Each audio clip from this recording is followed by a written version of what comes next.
It's Elaine, and this is episode 48, I think, of the Red Pilled Orange Pill Investor.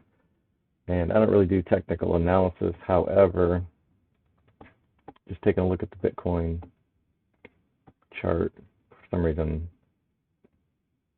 probably don't need more than 5 years anyway, but for some reason, Bitcoin doesn't do the whole.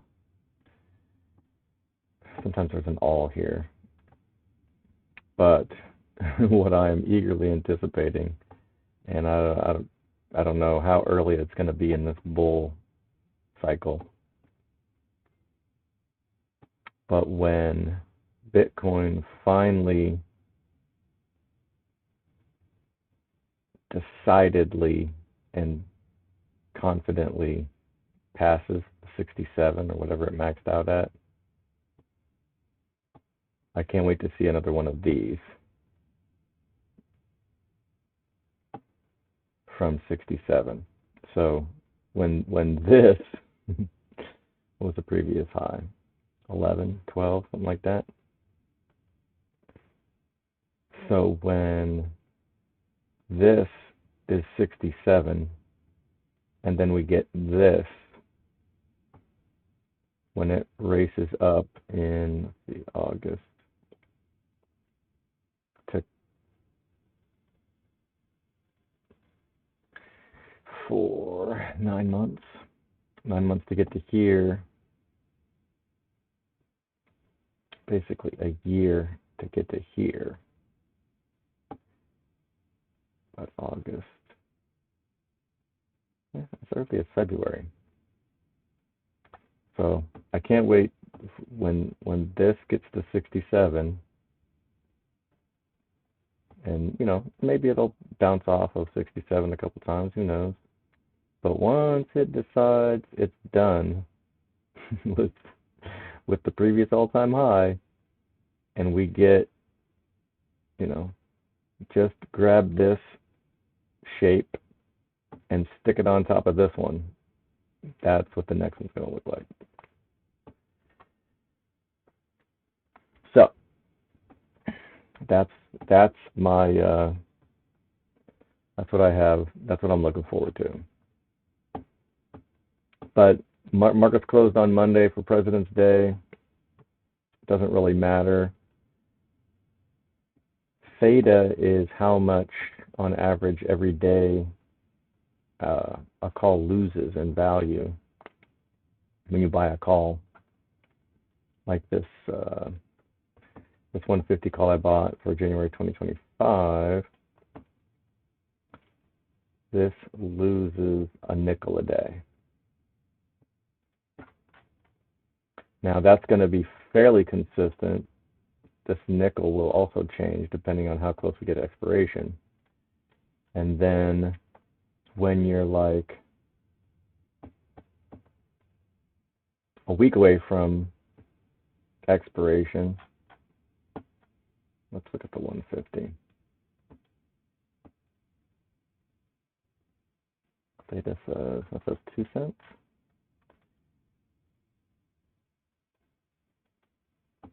But at the money, it's like 39 cents. Let's go out 30 days.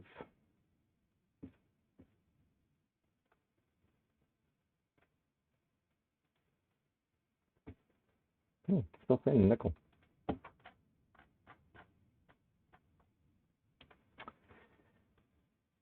I find that a little odd because when you're close to expiration, then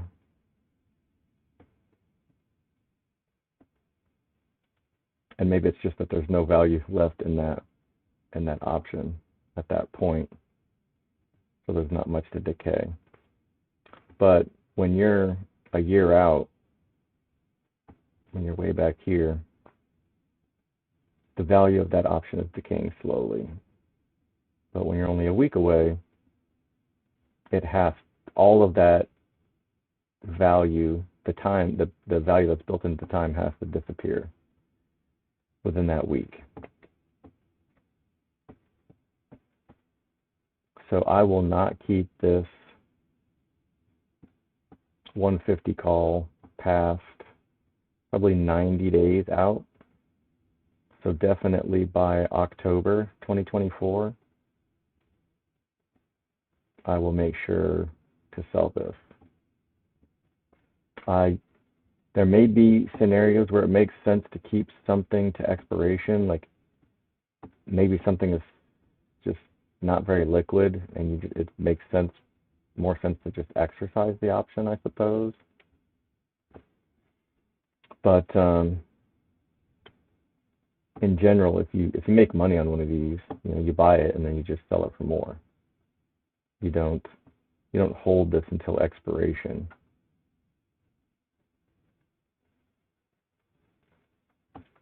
So absolutely, by October, I will be looking to roll this out October, till the next October or the next January, something like along those lines.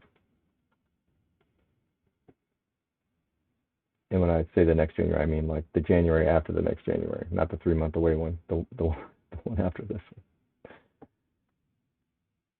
So, and that's why leaps can be okay in the right environment, is that when you buy a call,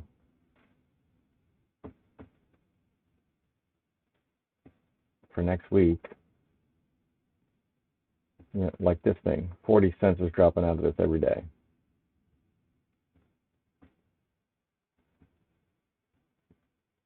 And then as you get closer, it probably increases.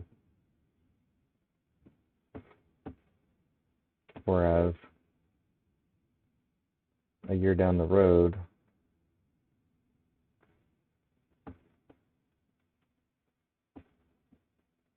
only 6 cents is dropping out per day.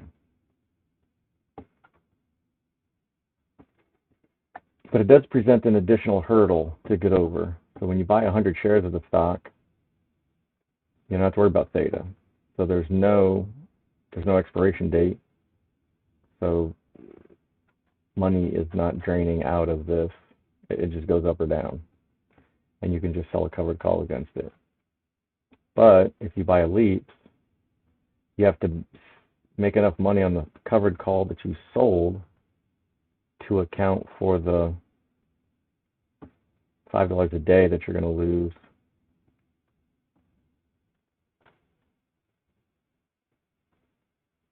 Sorry, 5 cents a day that you're going to lose from this, which doesn't, it's okay in this scenario because I'm collecting, let's see, on the 2,750 call, allowing for about 3% call away value. I'm collecting 284 for a week. So that's 5 trading days. That's about 55-ish, 57 cents a day that I'm making, and I was only paying a nickel a day. So I'll continue to do that until we get around 90 days out from expiration on the leaps, and then theta will start to increase, and it makes it harder to collect more premium than you're losing from the leaps. So at that point, it makes sense to just sell it, and whether you're up or down on that leap may or may not matter, as long as you're not extremely down, and then which is the main downside to buying these leaps instead of just buying the shares outright, is if the price of Tesla drops $50, the price of this option will probably drop close to $50, maybe 40, and so now you've lost 2/3 of the value. Whereas if you have Tesla at 200 and it drops $50, you only lost 25%. Big difference. You can still sell covered calls at Tesla at 150, but it's almost impossible to sell covered calls against a 150 call and not risk ruin.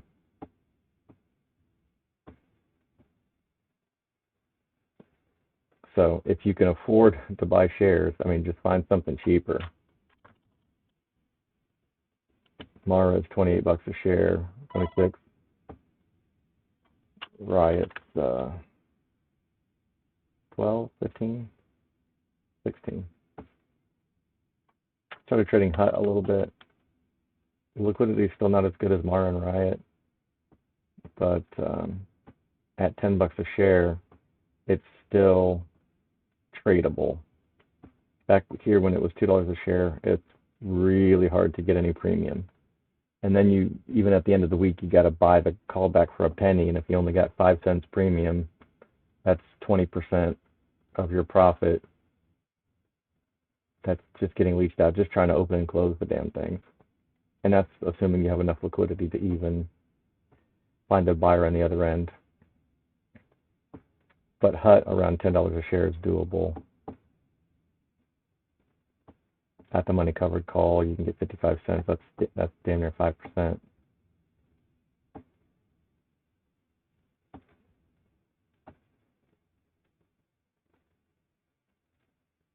Buy 100 shares, sell a covered call, collect 50 bucks. Buy 5 more shares. Now you have 105 shares. Your call value is 10.50, but you have 5 shares that you're long. So if the price were to go to 11, and you had to pay 50 bucks to roll this the next week, I mean, you have the 5 shares. So now you can sell the 5 shares for 55, roll this for 50, and now you've got however much, you're going to get another 50 bucks rolling for next week, plus the $5 profit that you made. So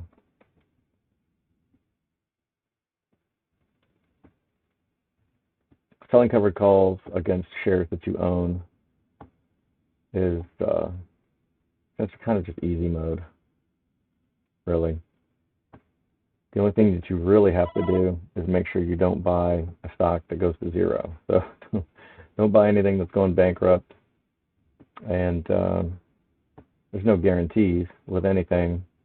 However, I think most people's problem isn't finding a stock that won't go bankrupt. I think most people's problem is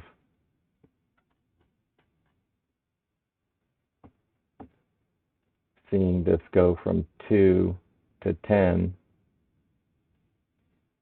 to 12, buying here, thinking this is going to 50, and then you ride it all the way back down to 6, and then you panic because now you've lost 400 bucks.